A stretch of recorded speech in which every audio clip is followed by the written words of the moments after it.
makanya dibutuhkan maintenance lebih. Misalnya orang kalau punya DSLR, contohnya udah sekian ribu nih shutter, dibilang nih Pak fokusnya agak miss. Nah fokus missing itu kan disebabin si mirror itu kan gini, dia main terus nih. Pada saat dia nge-lock fokus, titik api di sini. Tapi karena dia main terus, ini lama-lama udah berubah turun, ngakibatin fokusnya miss, butuh kalibrasi. Nah kalau untuk Z, kenapa dia nggak butuh kalibrasi maintenance yang berlebihan kayak si DSLR? Karena dari mulai konstruksi, si Nikon udah ngerancang itu fix. Kedua, dia fokusnya itu direct langsung ke CCD.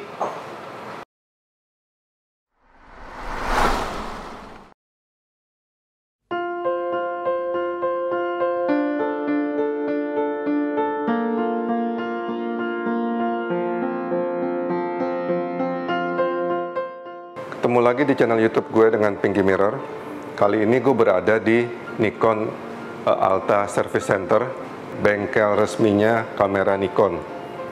Kalau kalian, gue yakin udah pernah ke tempat ini ya, di Gunung Sahari. Tempatnya keren banget dan ada 1, 2, 3 tempat untuk menerima barang-barang kalian.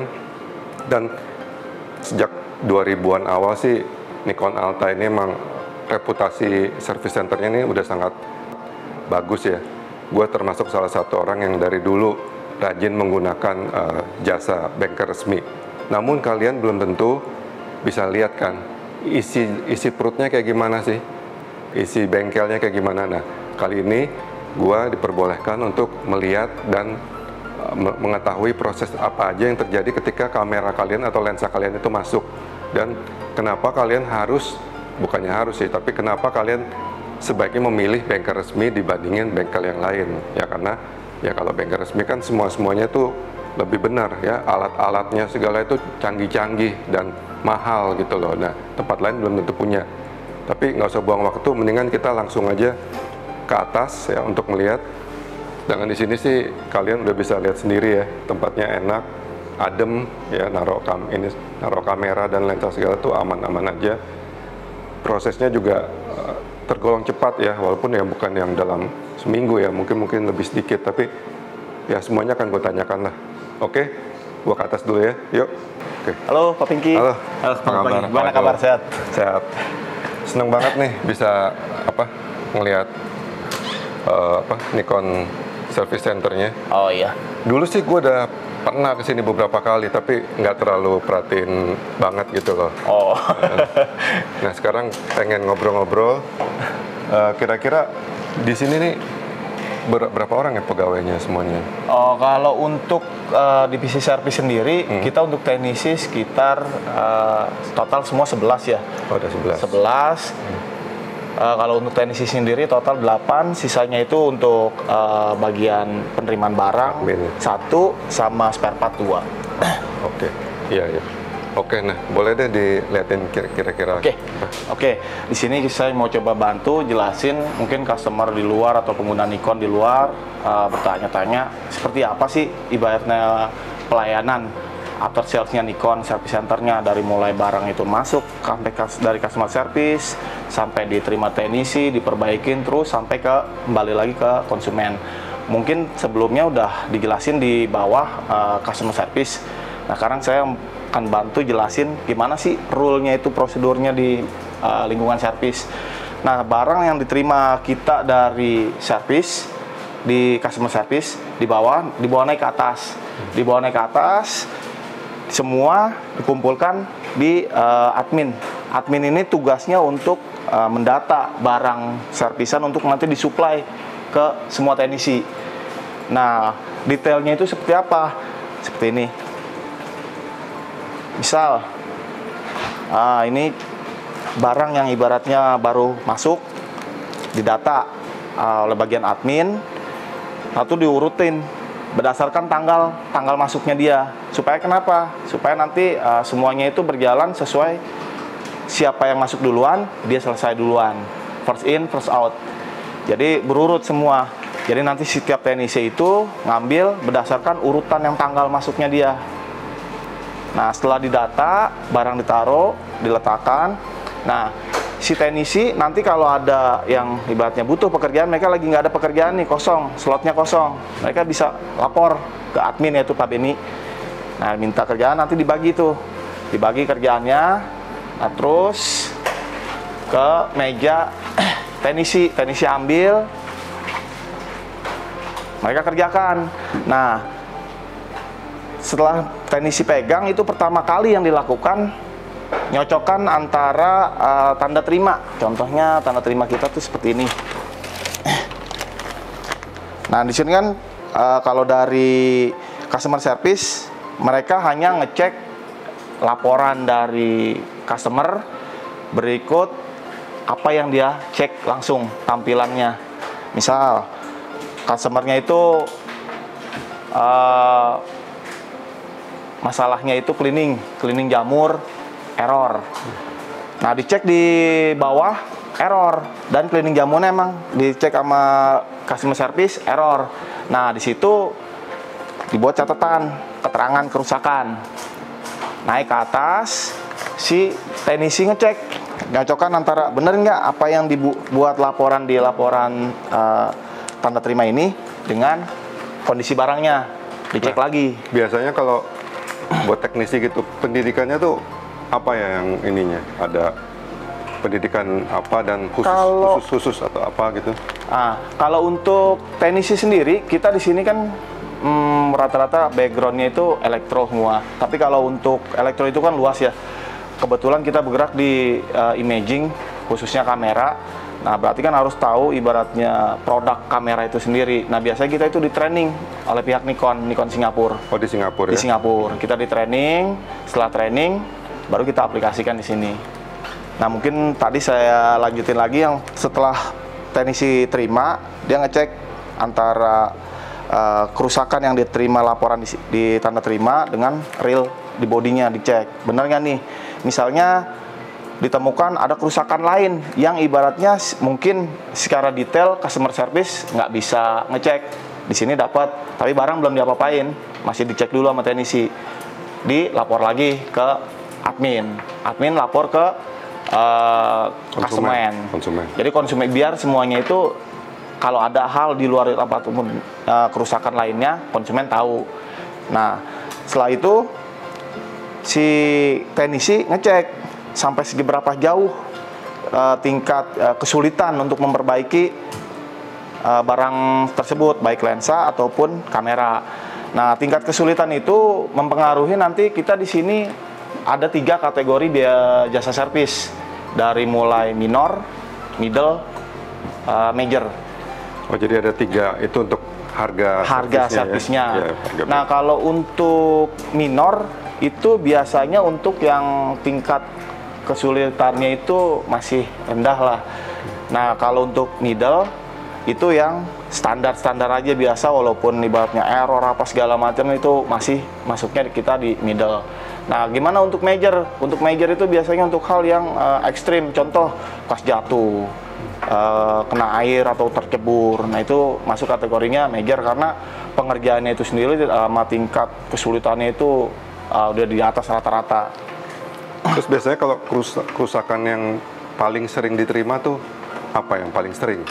Paling sering sih ya kalau untuk body itu antara kaitannya ke fokus, error, sama kalau untuk di lensa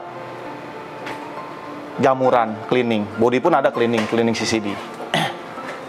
Nah, kalau kayak back focus itu gara-gara lensa apa body lensa? Kalau untuk back atau front focus itu bisa di dua-duanya. Di body SLR bisa back atau front focus, di lensa pun bisa.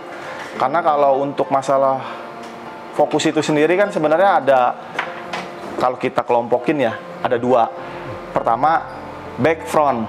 Back front itu maju ke depan atau terlalu ke belakang, mundur. Nah, yang satunya lagi itu disebutnya istilahnya peri-peri. Peri-peri itu fokus kiri kanannya. Misalnya dia nggak nge-back, nggak nge-front, tapi fokus kalau bidang satu full frame, ini bidang kanannya out atau bidang kirinya out fokus. Gue pernah tuh kayak gitu tuh kayaknya tuh. Iya. Biasanya kalau untuk yang bentur sih waktu itu. ya case-case seperti itu biasanya bekas bentur karena strukturnya berubah. Mungkin setelah tadi dicek untuk menentukan jasa servis oleh pihak teknisi konfirmasi lagi ke bagian admin. Ya. Nah, untuk misalnya ditentukan jasanya middle. Nah, admin konfirmasi ke pihak customer. Pihak customer beritahu ini karena jasanya itu misalnya middle dengan nilai sekian. Kalau nanti kena batal, misalnya dia nggak setuju nih biaya jasa servisnya middle atau kemahalan, sedangkan barang udah posisinya tuh udah dibongkar sama teknisi, dia kena biaya pembatalan. Biaya pembatalan itu kita inspection karena pertama kali masuk dikenakan customer itu inspection. Jadi mungkin ada beberapa customer itu salah paham ya, dia ngebaca di sininya itu harganya sekian, itu udah harga servis. Enggak, ini harganya kalau untuk inspection kita murah kok. Inspection itu ongkos periksa awal doang. Ongkos periksa awal itu kisaran sekitar 200-300an, tergantung tipe ya. Jadi maksudnya kalau ternyata konsumen merasa ternyata biayanya totalnya terlalu besar, jadi nah dia batal bayar hanya biaya inspection aja, biaya pemeriksaan. Nah, terus setelah nanti si customer itu misalnya setuju nih, oke setuju untuk jasa servisnya misalnya middle. Nah, si teknisi lanjut memperbaiki, oh ininya nih rusak, ada bagian yang rusak, si teknisi konfirmasi untuk spare partnya, dikasih tahu Pak, ini ada spare partnya sekian nilainya. Kan kalau yang sebelumnya itu jasanya, ini ada penggantian spare partnya nilai sekian. Nah, nanti pihak admin itu bisa ngasih udah akumulasi semua total antara jasa dan spare part. Oke. Yuk lanjut. Oke. Nanti jika customer itu udah oke, setuju, lakukan pengerjaan, perbaikan semua sampai benar-benar selesai. Ya, ini contoh yang sedang dikerjakan. Kalau pengerjaan servis ya seperti ini, bongkar semuanya. Apalagi kalau yang bagiannya itu sampai ke dalamnya. Kalau sampai ke dalam tuh harus buka semua dia. Nah, setelah selesai penggantian spare part, dites normal. Nah, setelah dites normal udah diganti spare part, itu kita harus ngecek lagi. Karena apa? Kembali setiap barang yang diservis itu harus ke standarnya Nikon. Kenapa? Jadi semuanya itu kalau baik fokus, warna ataupun untuk sinkronisasi flash itu semua sama, harus balik ke Nikon. Jadi nggak asal barang diperbaikin asal kerja doang. Nggak, kita cek dulu, kembalikan lagi nilainya ke standar. Biasanya lama pengerjaan tuh berapa lama biasanya? Kalau untuk lama pengerjaan ya kita sekitar 2 minggu ya. 2 mingguan. Kalau untuk kecuali satu ada kendala misalnya spare part. Nah, kalau spare part kita juga estimasi sekitar 2-3 minggu, bahkan bisa lebih kalau misalnya, karena spare part yang kita tergantung dari si pihak Nikon. Kalau di sana Nikonnya itu ready stock, dia cepat prosesnya. Tapi kalau di sana sendiri stoknya kosong, ya jadi sedikit makan waktu. Tapi tetap kita komunikasikan juga ke konsumen. Oke, kalau tadi kita sampai di proses reparasi, bongkar, pasang, misalnya kalau ada penggantian spare part. Nah, setelah itu barang selesai, kita cek lagi adjustment. Nah, adjustment itu kita pakai mesin semuanya. Mungkin kita punya semua mesinnya di sini, dari mulai untuk ngecek shutter, terus aperture, terus warna. Karena kalau dibilang kenapa sih harus ibaratnya dikalibrasi, shutter itu kan mekanik, dia untuk buka tutup. Nah, setelah kita pasang, ibaratnya kita juga belum tentu itu ibaratnya dia punya speednya standar, misalnya untuk speed 200, misalnya speed rendah misalnya 40, atau speed tinggi di 8000. Nah, itu apa benar sih speednya segitu?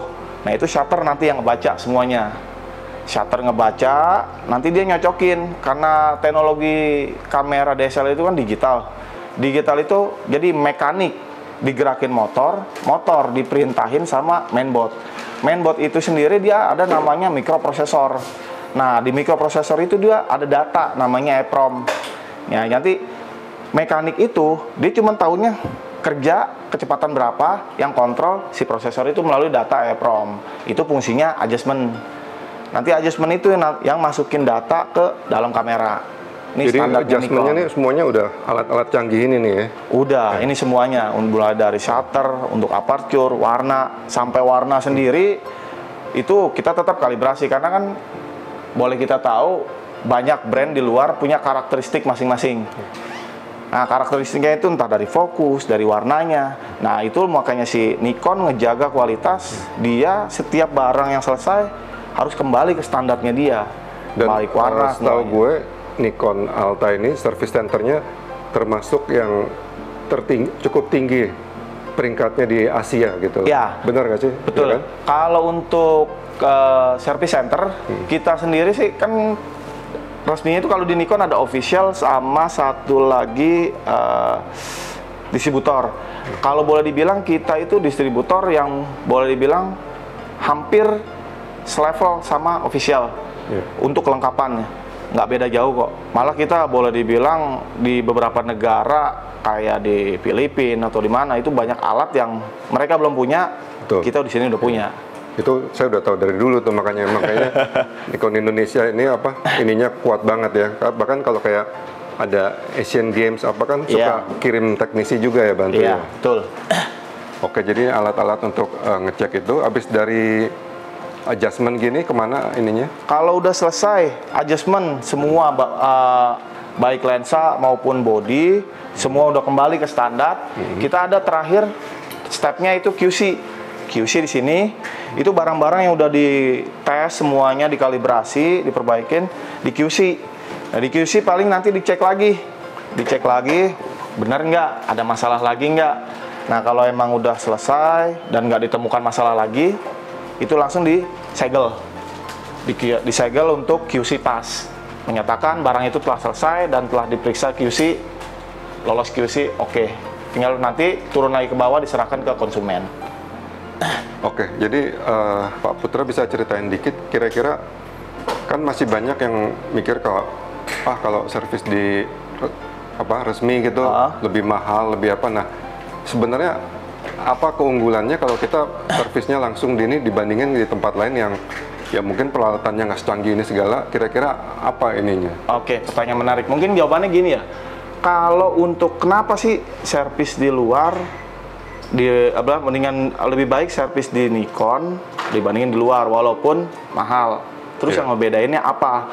Mungkin gini, pertama kita kalau mahal karena kita jaga kualitas, karena kita punya tool juga semua standar dari Nikon. Karena satu, setiap barang ya itu ibaratnya baik lensa ataupun body, ibaratnya orang pakai kan butuh hasil atau segala macam, fokusnya, warna yang balik kembali standar.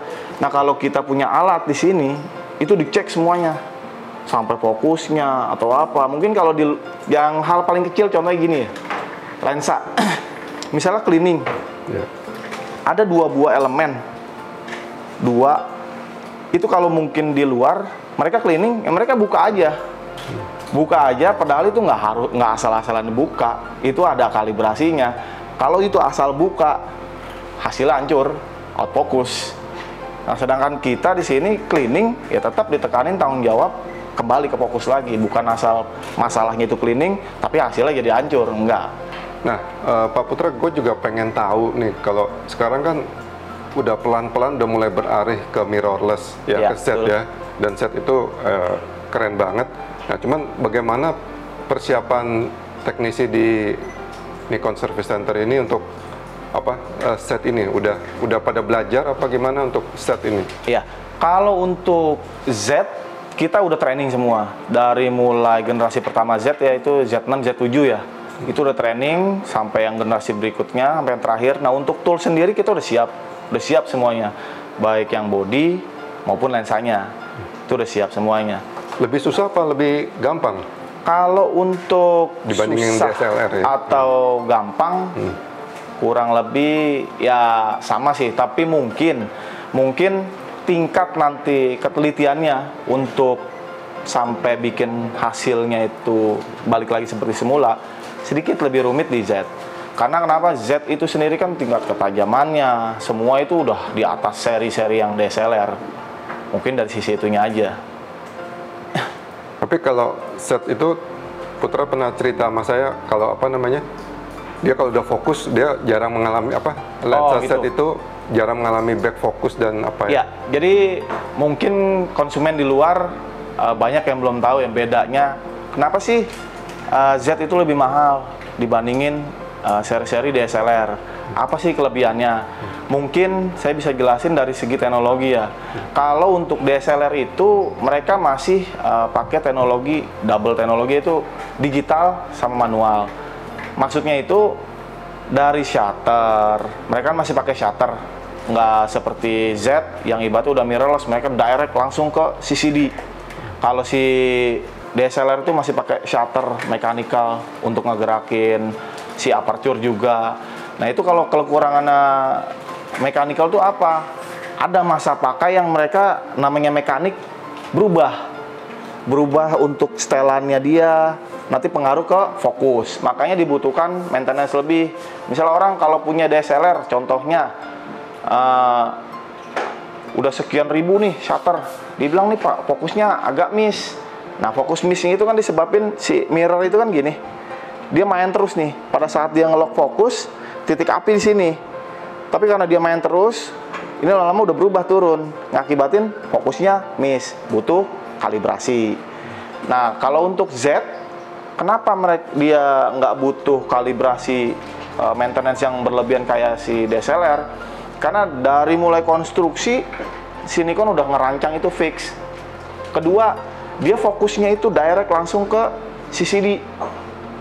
Yang CCD itu dia punya tingkat sensitivitasnya lebih tinggi dibandingin model AF sensor yang DSLR pakai.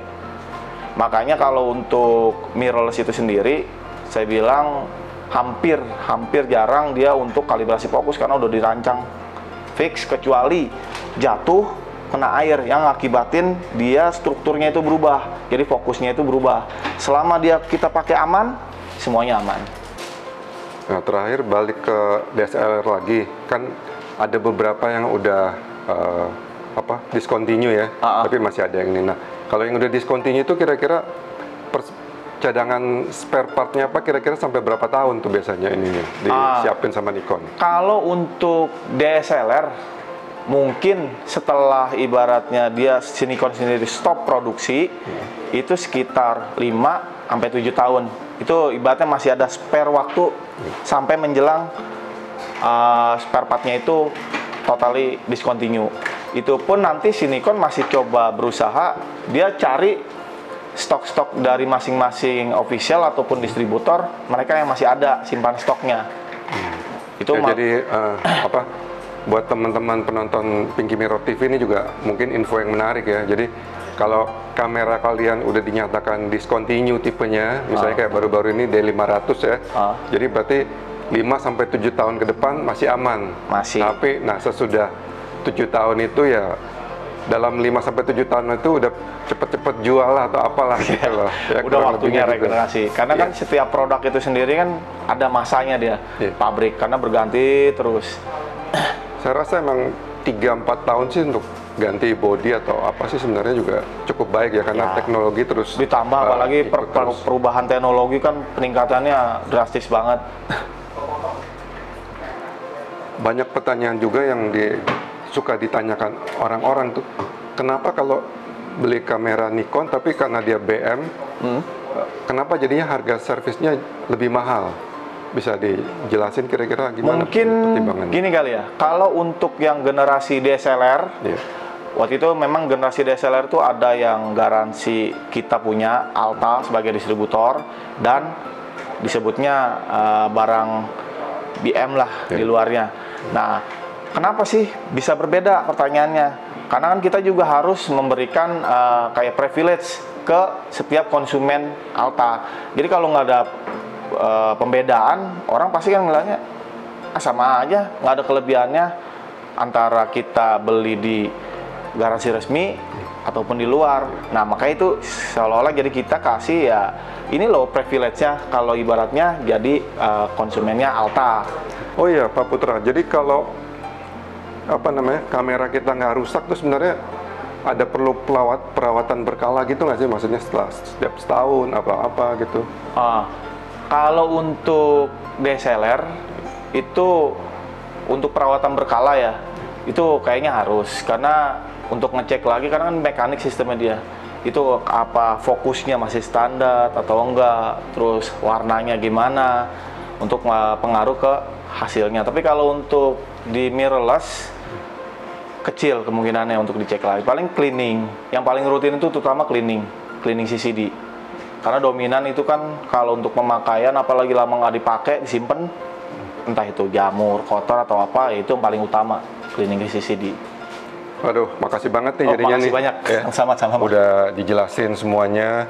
Jadi teman-teman juga yang di channel ini bisa lihat bahwa bengkel resmi Nikon itu ya, Nikon Alta Nikindo ini peralatannya canggih dan memang istilahnya barang-barang yang diservis itu bisa dipertanggungjawabkan lah, karena memang mereka belajar ke Nikon Singapura ya, Nikon Jepang ya, untuk mempelajari semuanya. Jadi mungkin harganya sedikit mahal, tapi kalau menurut gue sih ya worth it ya, karena memang kamera kita, apalagi kalau kita belinya udah susah payah gitu, kalau kita servis nanti malah tambah rusak apa gimana ya. Kalau di Nikon Alta ini udah benar-benar pasti oke lah gitu ya. Kita bisa dengerin tadi kan dari penjelasannya Pak Putra ini. Oke, terima kasih banget sama-sama, udah dikasih kesempatan melihat ini. Teman-teman juga pasti tertarik banget. Nah, seperti biasa, buat yang suka tayangan ini silahkan di like dan jangan lupa subscribe buat yang belum. Sampai ketemu di channel episode mendatang. Oke, bye.